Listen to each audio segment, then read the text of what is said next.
Welcome back. In this lecture, we introduce a very important tool in fixed income analysis, yield to maturity.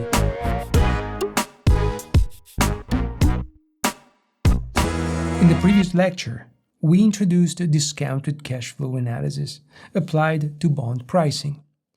And we saw some fundamental dynamics linking coupon, discount rate, and price together. We saw that by using a higher discount rate, we get a lower present value. Hence, the price of a bond has an inverse relation with the required rate of return.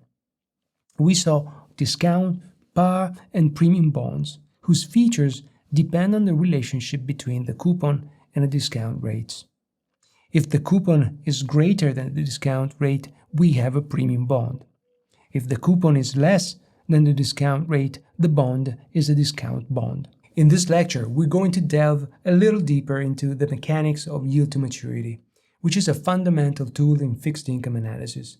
Actually, this lesson is not going to cover all things yield to maturity, because this is a tool, a concept, that it's going to stay with us for long.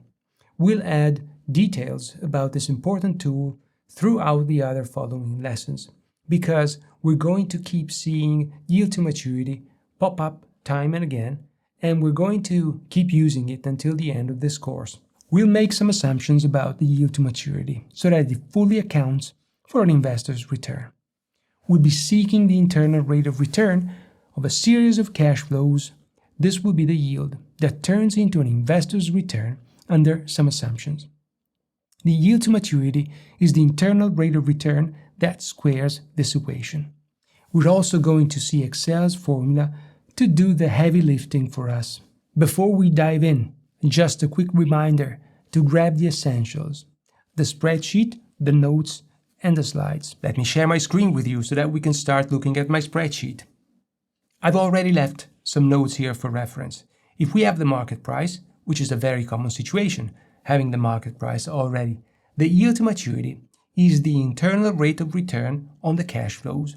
That is the uniform interest rate that, when the future cash flows are discounted using that rate, the sum of the cash flows in present value equals the price of the bond. The internal rate of return is the discount rate that makes the left-hand side of the equation, on the left, equal to the right-hand side. Or equivalently, it's the discount rate that makes the difference between the market price and the sum of the present value of the cash flows and the par value equal 0.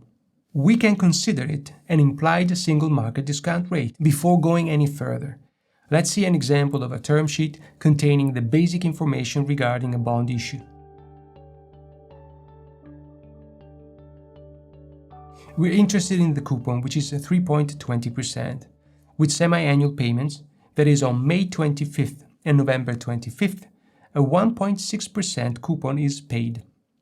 Let's ignore the other elements we have in this term sheet, and let's assume we're observing this bond on May 23rd in 2024, a year later since the issue date.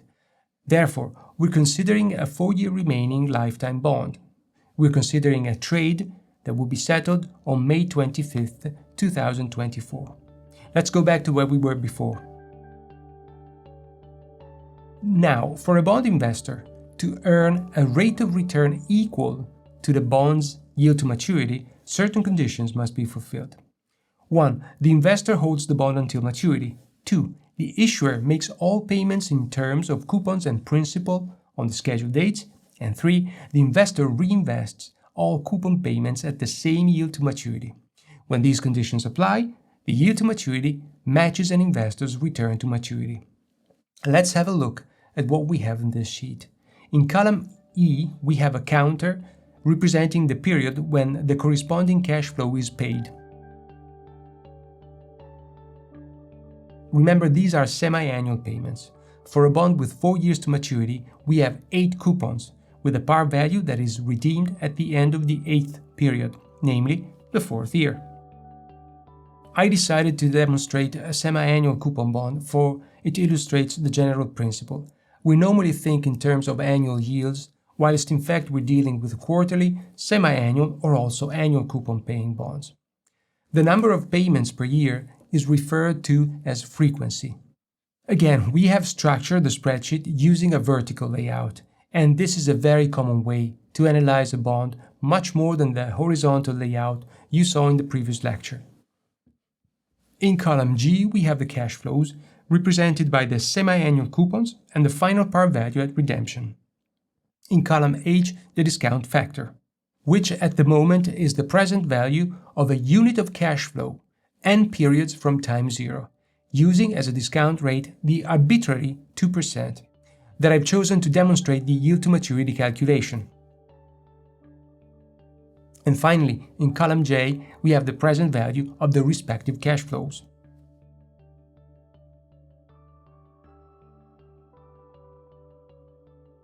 In cell J39, you have the sum of all cash flows in present value.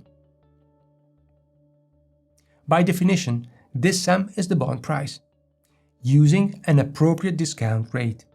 The bond market price is in cell J40. Now, by changing iteratively the discount rate, as I'm demonstrating now,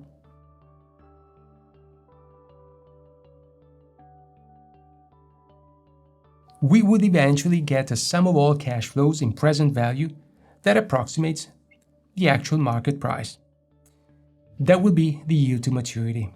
We could actually ask Excel to do this job for us by using GoalSeek. Go to Data, What If Analysis, and then choose GoalSeek. It opens this window where we select the cell J41, where we have the difference between the sum of cash flows in present value and the market price. We enter 0 in the field To Value, and we select J43, after having entered with the cursor the field By Changing Cell. Then we press OK. Excel keeps changing cell J43 until the difference in cell J41 is approximately 0. This is the yield to maturity, also known simply as yield, which is the market discount rate or rate of return required by investors. By convention, in this case, the discount rate has been multiplied by the frequency 2, because we have semi-annual payments. Should we have another quote by another dealer, for example like 105.7, we would repeat the same procedure.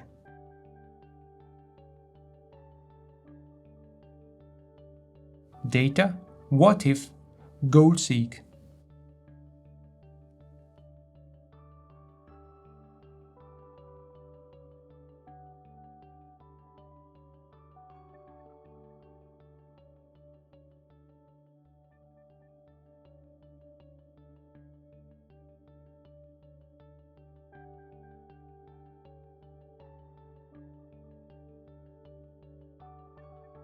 The yield to maturity, or simply yield, is a common practice for market participants to refer to bond prices.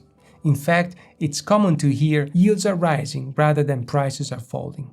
Of course, Excel has a built-in function that comes in help, and that is very convenient for fixed rate bonds. Needless to say that the function is called yield. And remember, I decided to design these spreadsheets so that they print nicely. And for this reason, the convention I used to differentiate between input cells, links, and calculations is probably not as obvious as it may be. But I wanted to make the spreadsheets beautiful so that they look professional. The values in input cells, at least the important ones, are in a blue font, whereas the others are black. Blue prints nicely, both in PDF and on paper. Let me share my screen again. Excel's yield function needs these arguments. Settlement, when the bond is settled, normally T plus 2, that is 2 business days following the trade date. Maturity, when the bond matures, and in this case it was a 4-year bond maturing on May 25th, 2028. Pay attention to the fact that I use a settings locale with the standard day, month, year. This will become more important in later lessons. The annual coupon rate, in this case 3.2%, the price, we'll get to this in the next lecture. The par value at redemption, which is in our case 100. The frequency, in our case we enter 2 for twice a year, being the coupon's semi-annual, and basis is the day count convention to calculate accrued interest. In this case, it'll be 0, to signal Excel that the bond has a 30-360 day count convention. We'll get to this in the following lecture as well. I've already entered the function with its argument in cell J64, 1.80%. The same result we got before. Let me raise the number of decimals because I want to highlight that up to a certain rounding, the one we calculated by hand and the one we calculated by Excel are the same. Let me do the same for the previous result. Decrease the number of decimals.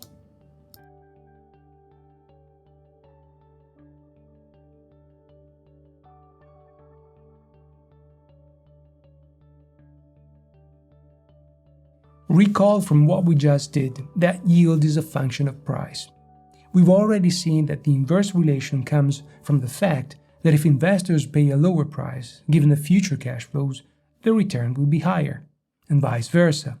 When the market price of a bond rises instantaneously, and we'll get to this as well, the yield decreases and vice versa.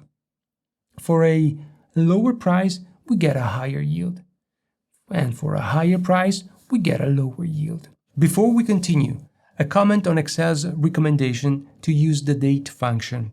Whenever we enter a date in a cell, Excel tries hard to interpret we've entered the date and stores it as a number.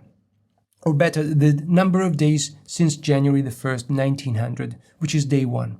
If, for example, I enter December 31st, 1900, and I'm using my settings locale of day, month, year in this cell, and then I link this other cell and format it as a number, we get the number of days, 366.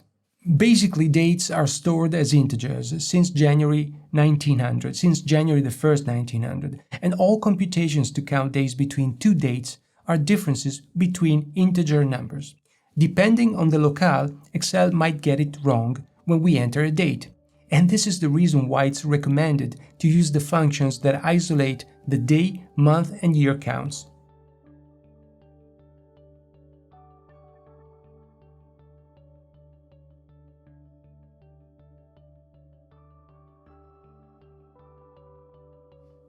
One final note, when you enter a date and you enter it according to the convention used in the same locale as your operating system is set to, as I said before, Excel tries hard to understand that you've entered the date and displays it right aligned, just like as if it was a number, right aligned.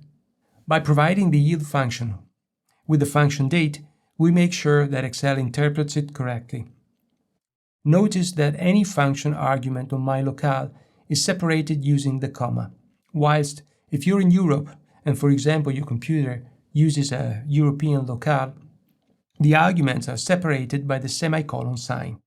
Now's the time to experiment again the power of yield to maturity, and specifically the power of Excel's yield function. When wrapping up the previous lecture, I added that what we observe in reality are the prices, the market prices, not the yields. In fact, the yield depends on the price.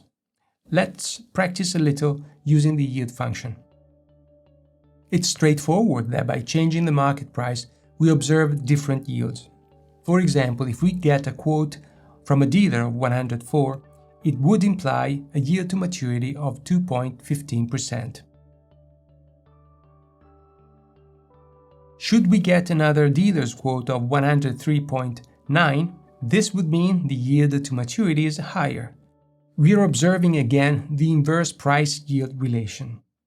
But there's a more interesting approach to highlight this relationship that, in more general, you can use on a number of different tasks. And that is a what-if analysis with data table. Let me demonstrate it to you now. For example, we want to check how sensitive is the yield to maturity to changing quotes from different dealers. We want to measure how much the yield changes using differing quotes. I've already laid out a table here starting from cell H35. One thing to bear in mind now that I'm using a vertical layout for this table is the fact that the independent variable, the input variable, in this case is the bond quote or price, must be on the left, and the dependent variable or output variable, in this case, the yield to maturity, has to be on the right. The data table is started with a formula or a link to a formula. In this case, I want to calculate the yields from different quotes, and I already have on this sheet a formula that calculates a yield to maturity and is in cell G22. So what do? I link this cell H35 to cell G22. You see, it's a link. Then I enter a sequence of different quotes in the column on the left.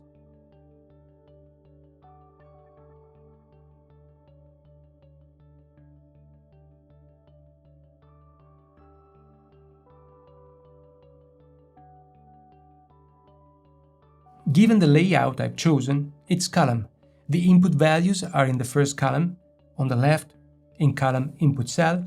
We select the cell containing the price that was used above to calculate the yield. In cell G22, the data table is referring to. That is G17.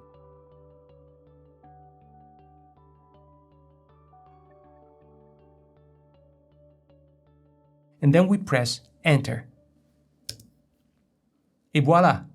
A data table we can use to check how sensitive the yield to maturity would be in response to different quotes from different dealers. Remember to work on the questions at the end of the lesson to reinforce your learning.